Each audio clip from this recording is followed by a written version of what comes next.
My name is Jim Estes, and today I'm going to talk about a drill that I think is extremely important for the swing plane.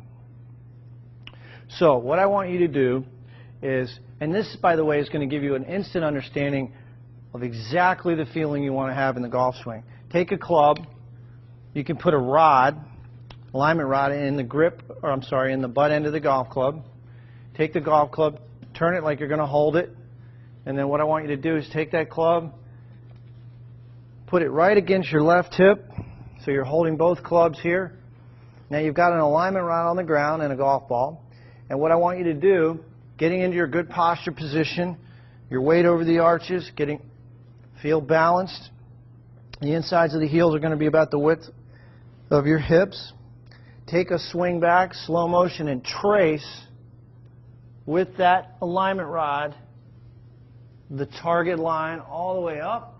The shaft should be parallel to your target line at the top, and then slowly coming down, trace the line. And do this in slow motion. Right into the impact position. So this is a great feedback tool, visual feedback tool for learning the proper swing plane. Go right to your impact position. I encourage you to do this drill in slow motion, and if you have 5 minutes a day, if you do this drill every day, I guarantee you're going to improve your golf swing. So again, I think you'll find this to be extremely helpful. JimEstesGolf.com if you have any questions. All right, so this is a really, I just want to call your attention to some of the good things you're doing. You've increased your range of motion, so you're rotating your trunk. But watch the takeaway. See how the hands stay on the shaft plane. The shaft plane is that line I drew on the bottom line. The hands stay on the shaft plane. And then he cocks the wrists, and when he cocks the wrists, he cocks them on this plane angle here. So that stays right in that corridor, in that red corridor, in that cone-shaped area. Now what you're doing is nice. You go to cock your wrist, you're in a good position there, but notice the angle that you cocked your wrist on. It's on a flatter plane angle. So let's look at that angle. That angle is approximately 47 versus an angle that's 71. Now, when he takes the club up to the top, being a professional athlete and being a conditioned professional golfer, he's got a bigger range of motion. So we're going to draw a line to indicate what's called his hand path. His hand path goes right in that circle, up. But notice the angle of the club shaft when he comes down. So now he's shallowed out or flattened the plane of the club. You notice that? So he's gone from a steep angle going back. He's gone from 71 degrees on this angle going back.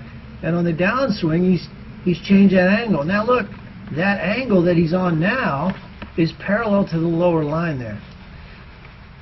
Now, why am I telling you this? Because you do it a little bit differently. You take it back on a shallow plane angle or a flat angle, and you come down on a steep one.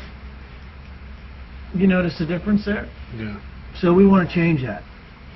So the best players in the world go back on a... I'm still fucking standing up, man. Well, that's a habit that you've had from day one. And you know what you can do to fix that is just put your forehead against the door jamb, cross your arms over your shoulders, and just practice rotating that left shoulder toward the ground. Your head can't stand up. If this shoulder goes down, your shoulders are turning on a tilted plane angle, and it's impossible to lift it. The reason you lift the shoulder is the left shoulder goes up. It doesn't go down. So if you look at his shoulder plane angle, this is a good point. I'll erase all these lines so you can see. If we measured his plane angle of his shoulders, here's a spine angle, 48. He's going to turn his shoulders roughly on a perpendicular to that.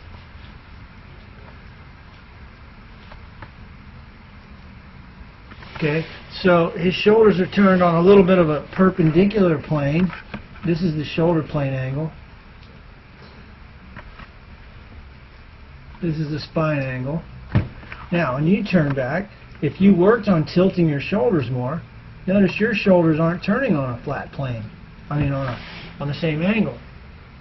See how your shoulders are almost parallel to the ground, right? Where his shoulders are on a more tilted plane. Now that may be difficult for you because of your back issues. It may be difficult for you to turn on a tilted plane. I don't know. But what's good is when you start your downswing, watch, your head's going to come back down. So the net effect is not a big deal. The net effect is it's okay. As long as I can beat Charles Barkley.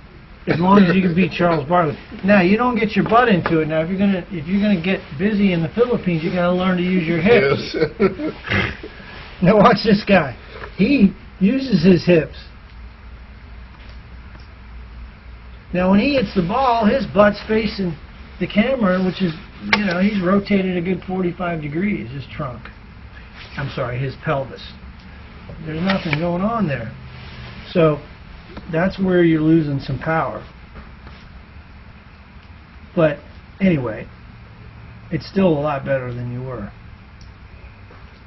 So in a perfect world, the golf club, the club head, and the shaft would stay in that corridor coming down in that red corridor. You're just a little too vertical. You see what I'm saying? Mm-hmm. All right. Let that follow through.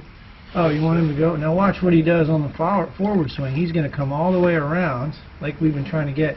His right foot is going to come off the ground. Yeah, that's what I was paying attention to. Mine, I don't think mine. I don't know if you did or not. Let's see. It didn't. No, but you're trying. But that's, again, that's part of your practice program. You got to do this without a club. You can just, you know, if you took a medicine ball and threw it, or just turned with it, whatever. Mm-hmm. Okay. Bring that right toe all the way up. See where his toe is? See where his right it's facing toe is? the camera. Yeah.